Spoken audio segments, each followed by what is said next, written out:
Okay, so if you do have a Bible, have it open at 1 Peter 4, and we're going to go from verse 12. This morning, what we're doing is we're completing our series looking at the book of 1 Peter. And if you're looking ahead and thinking, hang on, there's still a whole other chapter to go, we're going to refer to some of the material that's in there towards the end anyway, because it kind of wraps everything up. This series where we've looked at this letter that Peter's written has been that the good news of Jesus changes everything. So everything that he's done in his life and in his death and through his resurrection changes how we should live and act and work and so on.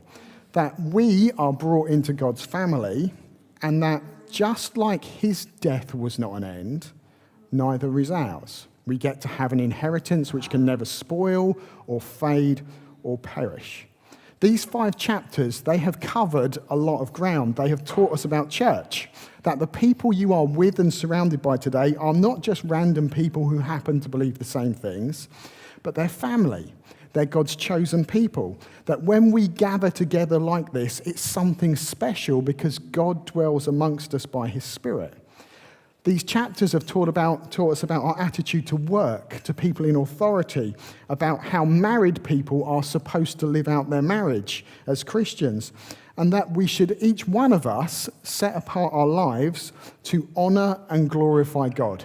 That when we become a follower of Jesus, we don't just say, I believe, and then live in a completely unchanged way from that point onwards. We are to be changed. The early chapters say we are to be holy, that is set apart for God's use, because he is holy and we're part of his family. But perhaps one of the big things this letter teaches us is this, that despite how we might perhaps always want to fit in, despite how we might always want people to like us, because you follow Jesus, to some extent you're always going to feel like you don't quite fit. Sometimes to a lesser degree, sometimes to a greater degree, but because you follow Jesus, it talks a lot about how we're like aliens and strangers in the world. We don't quite fit in. That because we follow Jesus, there is a different value system that we have to adopt, a different way of behaving, which is different from everyone around us. And inevitably, there'll be moments when what we believe and what people that we know believe collide and come into conflict, and people won't understand you, or might be confused about you, or might even be antagonistic towards you. There comes a moment when you follow Jesus, when your life collides with the world.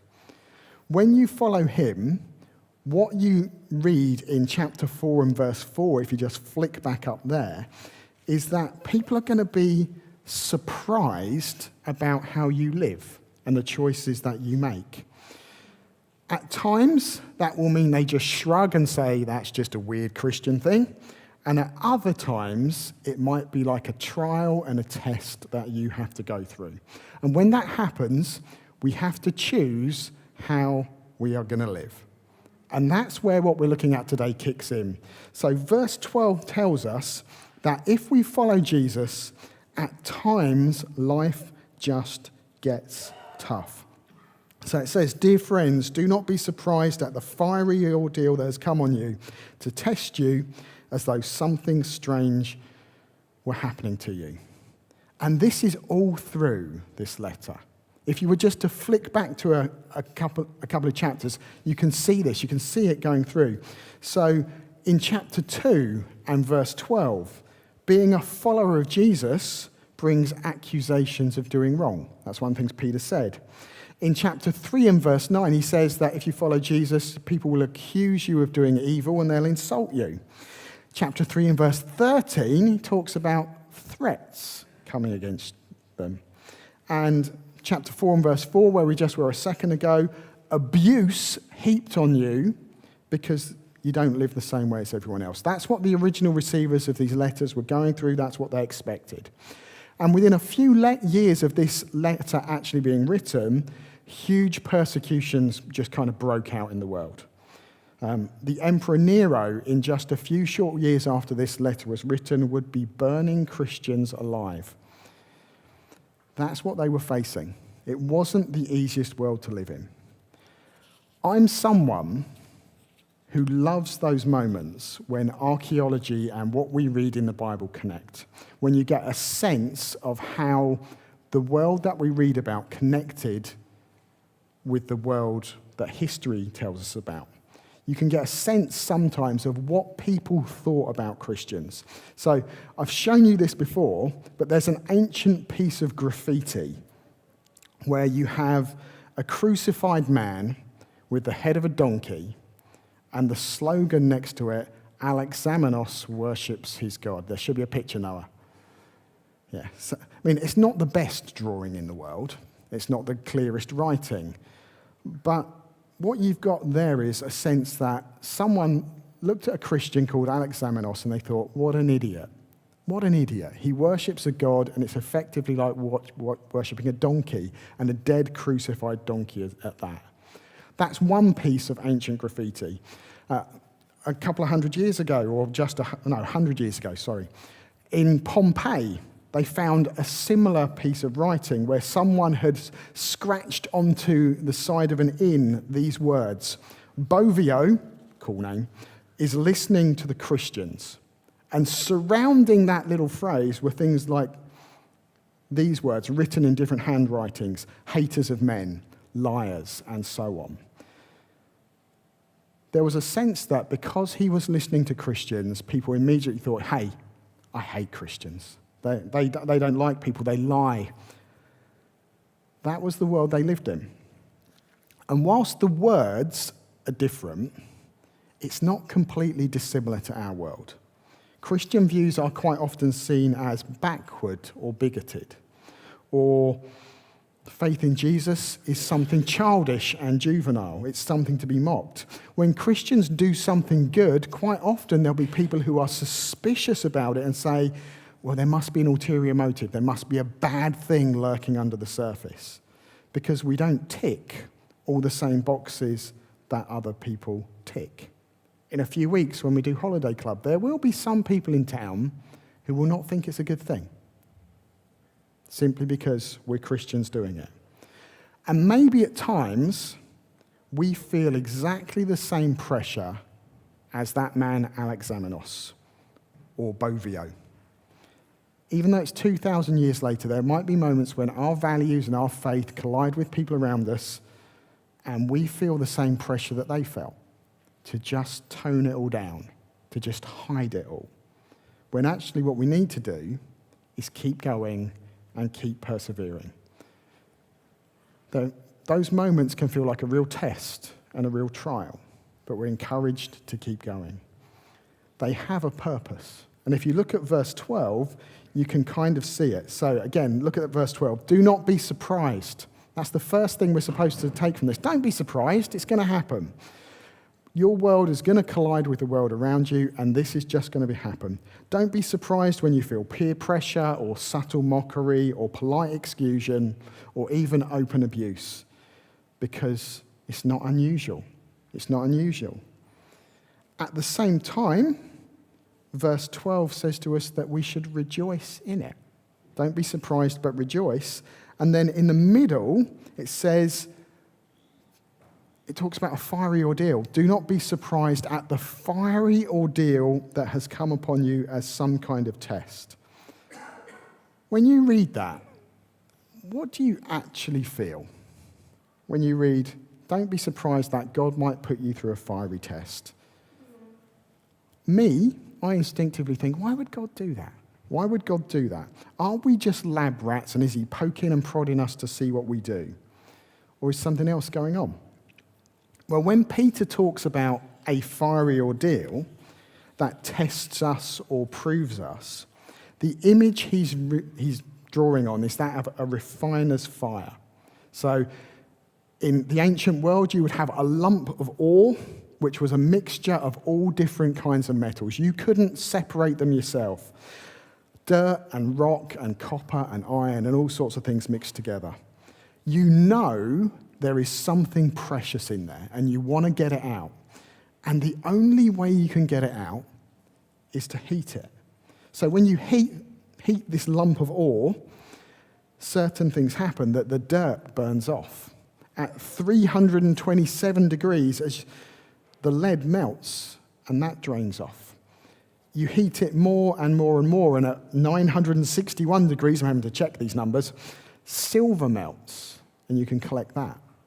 And at just over 1,000 degrees, gold melts, and you can get pure gold out of it. The fire enables you to extract what is precious from what is not. It enables you to get out the impurities. It enables you to get rid of what's worthless, and it makes things pure. And in a similar way, the struggles that we go through have the same effect on us. They refine us. They reveal to us what we actually trust in. They reveal to us that those things can't actually save us. And when you're in the middle of the struggle, when you feel the fire, when you feel the peer pressure from people around you, there's a decision to be made. Do you continue to follow God, or do you not? Do you continue to act the way he would want you to, or not? As Christians, we go through this process so that we become more like Jesus. He uses these moments of decision where we know what God says about relationships or work or money or power or life, and he uses them to make us more like Christ. The struggle, when we obey, makes us more like Jesus. So I'd like you to take a moment and ask yourself a question. Ask yourself this question. When I last felt the pressure of other people's opinion about my faith creeping in on me, what did I do? When I felt the pressure when I knew what God wanted me to do, but I knew what other people would think, what did I do in that moment? Did I use that moment to let God refine me, or did I not? Did I just go with what everyone else thought? If it felt like a trial, did I go the way I was supposed to, or did I not? And if you can think of something and you're thinking, you know what, I kind of didn't do what God wanted me to back then, I'm going to give you a challenge. Maybe talk to someone about that later on. Because, hey, you might be right, but you might be wrong. But the conversation will certainly be a helpful one, where you get to see whether you should have done something different, and then that person can help you walk in it next time. So first thing from this passage is this. God will use your struggles to refine you and make you more like Jesus. Next thing, we're told, praise God in them. They make you more like Jesus. They deepen your intimacy with God. When you look at verse 13, it gives you a really unusual way of viewing trials because it says something odd. It says, rejoice. Rejoice. It says, don't be surprised. Rejoice at your trials. And for me, I say what, Peter? What are you talking about? When you're under pressure to compromise, when life seems really, really tough, he says, rejoice. On face value, that looks kind of mad. But he's not saying rejoice about the specifics of the trial you're going through. He's not saying to people like Alexamenos, rejoice about that piece of graffiti that everyone's mocking you about. He's saying rejoice about the effect it can have on your life when you let God use it to burn away the part of you that's not all that it should be. Rejoice about that. Don't rejoice about the trial, rejoice about the impact of the trial. For him, it would have been when he faced that moment to say, you know what, I'll put Jesus on the back burner and I'll go back to worshipping my old gods, just so people don't mock me. And then he thought, no, I'm not going to do that. He rejoices about the impact that has on him because you just walk the same path as your Saviour. You participate in his sufferings. Your life mirrors his life. You understand him a little bit more. He gets what you're going through. It deepens your relationship with God. It stirs something within you, and then it snowballs. Rejoice now, but then you'll be able to rejoice incredibly when Jesus returns. It builds. And it's challenging us, do we want that? Do we want a deeper intimacy with God? A few years ago, as a family, we went to visit Laurie and Kip, who used to be part of this church in the USA, and we visited a Florida beach. I think it was this one that's just about to appear on the screen. A beach like that. Once you've gone somewhere like that, Felixstowe doesn't look quite the same, does it? It doesn't look quite the same. For one, it's golden sand. When you walk on it, it feels warm. It feels like your feet are going to catch fire rather than freeze. The sea is clear and blue and warm, and let's be honest, Felixstowe's sea is not clear, nor blue, nor warm. There is no seaweed in that beach which is going to wrap its way around your feet when you get just a few yards from the shore. When you go to a beach like that, you can choose something. You can choose whether you're going to paddle just as it laps up onto the shore, or you can choose whether you go out into the waves, which just seem to get warmer the further you go out, and experience all the fun that's on offer out there. Paddling is okay with the soft sand underfoot, but when you go out into the waves and they crash over you and it's like being in a bath, it's a different level of fun. It's a different level of enjoyment. But you have to step out there and make the decision to enjoy it. If you stay where it's shallow, you never know what it's like to go into the sea. And I think this bit of the Bible is teaching us that perhaps one service off with is maybe we don't let God refine us. We don't let him do his work in us. He wants to remove from us all of the things that hinder our worship and our praise. Sometimes we settle for the shallow when he wants us to go into the deep. How you respond to your trials will make a big difference as to how much of God you get to experience. Do we really want to know Jesus, or do we want to know about him?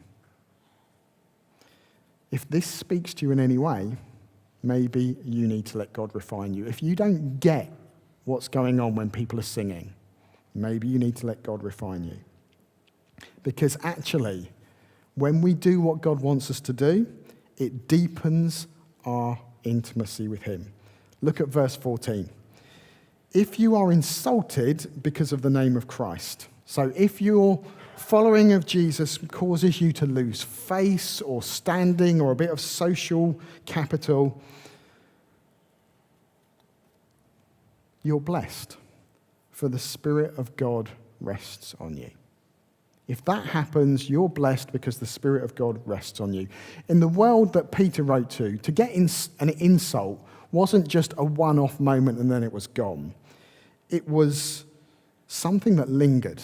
In their culture, for people to insult you meant your social standing dropped permanently. It meant your wealth and your capacity to earn might drop. As some people would just say, I'm not purchasing anything from him, or I'm not employing them because they are a follower of Jesus. If someone wrote something on a wall about you and then other people shoved a load of other stuff around it, they would get a good laugh out of it, but it would also bring ongoing shame and embarrassment and difficulties from that point forwards. I think we can all understand that, what that feels like. When that happens, what Peter says is this: you are blessed, for the Spirit of God rests on you. Now, we could perhaps spend some time here, but just let that speak to you for a minute. When you are shamed or insulted or mocked because you believe in Jesus, the Spirit of God rests on you. That's what that verse says. And when you look at the Old Testament and you look at that little phrase, what it meant for the Spirit of God to rest on someone, there are moments when the Spirit came on them in a special way to empower them to do something. He came and rested upon them. That's what your experience might be. There's a moment in one of Paul's letters where everyone's deserted him and he's on trial, and he says this phrase, that when he stands up, the Lord stood at my side and gave me strength. Now, however we understand that, what it seems to be saying is this. When he was tempted to give up, when everyone else had given up and he didn't, his experience was a deepening of his relationship with God. It felt like Jesus was literally standing alongside him. He's got the Spirit in him. This sounds like a deeper, richer experience to me. I think there's a principle there. When you have a moment when you can choose to stand up for Jesus or not, to experience shame because you follow him, or just to let it go, a choice to let him refine you or not, when you choose God, it will deepen your intimacy with him. He comes to rest on you. And maybe he strengthens you or gives you peace when peace just doesn't make sense. Maybe he'll give you joy when you've got, humanly speaking, no reason to be joyful. Gentleness when your natural reaction is going to be to get mad. Trials can draw us closer to God. They cause the Spirit to rest on us. So maybe if your experience today is this, I don't know where God is. I don't sense him in my life at all. This might be a moment for you to ask a question. Have I hidden from him? Was there a moment that I need to go back to and do something different? Is there something I need to change? If you have no assurance of whether you are truly God's or not, maybe the answer is, hey, follow him from today. Do what he says from today. If you've lost something, maybe recommit yourself to him. When we feel far from God, a good question is always to ask, how did I move? How did I move? So, going through the passage so far, verses 12 to 14, you could say it's about the impact of trials on our lives.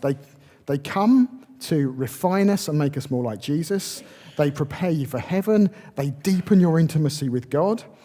And then, when you hit verse 15, the same thing is being said about be clear what they're about, but it's said in a slightly different way. So verse 16. Verse 16. If you suffer, it should not be as a murderer, a thief, a criminal, or even a meddler. This verse is really, really helpful corrective for us to have in the back of our minds. Because what it's saying is this. If trouble comes your way, if trials come your way, it's worth asking the question, do I in some way deserve this? Now, this isn't ever to be applied to issues like health or grief or anything outside of your control. But if your interactions with people about your faith cause difficulties, what Peter is doing is this. He's saying, if you are insulted, sorry, what's verse 15? If you suffer, no. I've lost my train of thought. I'll try and get it back. So he's saying, make sure it's for a good reason. So, yes. Sorry. This bit's kind of got away from me. So what he does is, in verse 15, he lists a load of things. So, if you suffer, it should not be as a murderer or a thief or any other kind of criminal or even a meddler. Makes sense to start with, doesn't it? So, if you're suffering because you murdered someone, if you were to say to someone, God is testing me because I'm in prison for the murder that I totally did, I don't think you would say to someone who said that, I don't think that God's testing you. I think you're getting exactly what you deserved because you murdered someone. That's what Peter seems to say there. And then it goes on the same for thief and criminal. If someone was to say, God's testing me because I'm on trial for that burglary that I did, you'd say, no, God's not testing you. You're getting exactly what you deserve. These are consequences of what you've done, not a test that God is putting you through. But then, my brain's come back now, then he adds meddler, which literally means this. one who oversees what belongs to another. Someone who pokes their nose in where it wasn't asked for or it wasn't wanted. And he's saying, if you're going to suffer, make sure it's not because at some level you deserve it. If you're going to suffer, make sure it's not because at some level you deserve it. And this is where sometimes as Christians we need to be a little bit more circumspect. At times, I think Christians take stands and provoke when they don't need to. When they don't need to. It's not our role to dictate to people who aren't Christians how they should live and how they should behave. When Peter talked about sharing his faith back in chapter 3:15, he says, always be prepared to give an answer to anyone who asks you about the reason for the hope that you have. But do it with gentleness and respect. Do it with gentleness and respect. That's got a feel to it, hasn't it? Be prepared to answer. Gentleness, respect. This verse in chapter 4 says to us this: when people react badly to our faith, a good question to ask might be, was I just an idiot? Was I just an idiot? Did I overstep? Did they actually want that conversation? Did I answer them with gentleness and respect? Was I judgmental? Did I want to win the person, or did I just want to win the argument? That's a tightrope. That's a tightrope to walk. How do you share your faith in the light of that? Well, I'd say carefully and gently and with respect, and when people want you to do it. I'm personally convinced that Christians who stand up in shopping centres with a big microphone shouting about sexuality, who then get arrested and post things online about how they're under some sort of trial, my personal view is I think they kind of deserve that, because it's not a smart move. It's not gentle, it's not respectful. I think that falls into the category of what this verse talks about. When you suffer, it shouldn't be because you're a murderer or a thief or someone who sticks their nose in when it's not wanted. Like I say, it does get us to reflect on whether we're trying to win a person or an argument. Verse 15 of chapter 4 is a really good thing to reflect upon. Jesus ate with sinners and tax collectors. He ate and socialized with the sexually immoral, and he drew them in. He drew them in. They wanted to know more about what he had to say.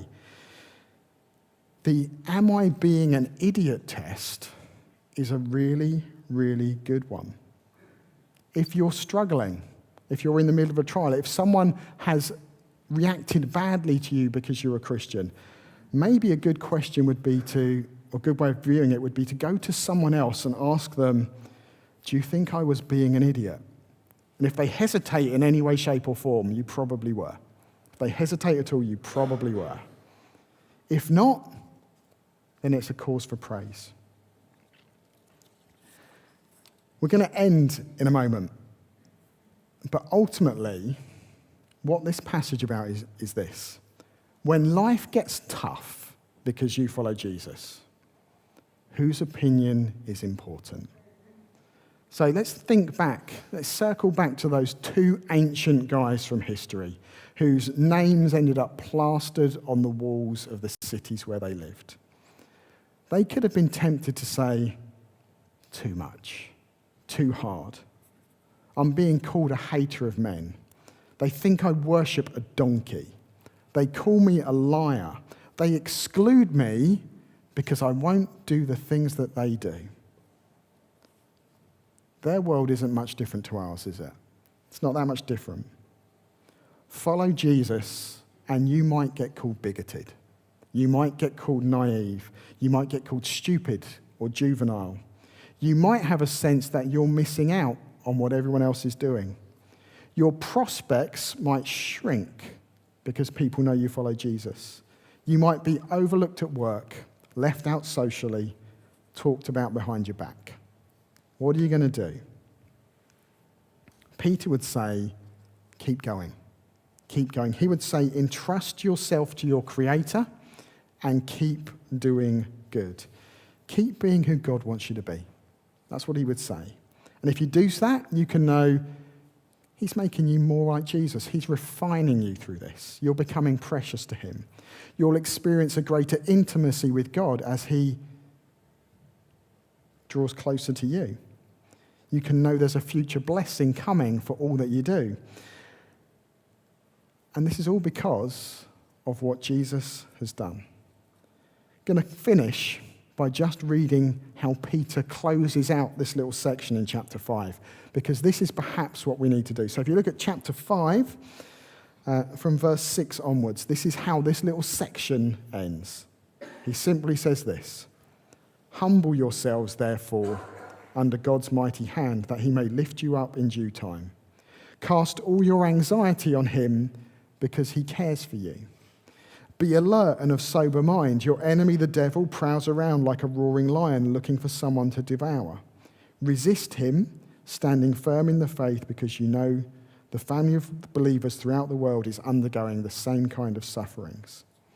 And the grace of God who called you to his eternal glory in Christ, after you have suffered a little while, will himself restore you and make you strong, firm, and steadfast. To him be the power and glory forever and ever. Amen." Let's pray.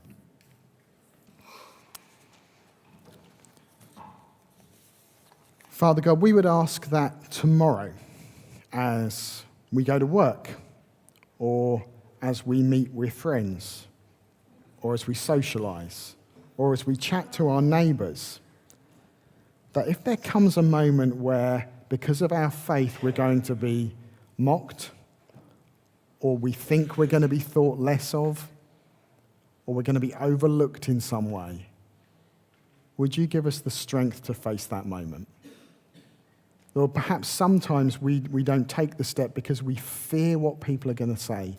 We don't even mention that we're a Christian because we're scared of what they might say. We're scared of how they might subtly insult us, or insult us when they go back in their home. Help us, Lord, to stand for you.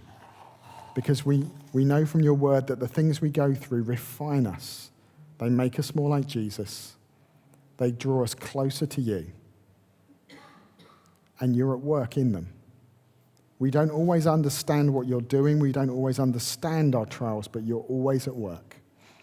Help us to entrust ourselves to you and to trust that you know what you're doing. And we ask this, Lord, in Jesus' name. Amen.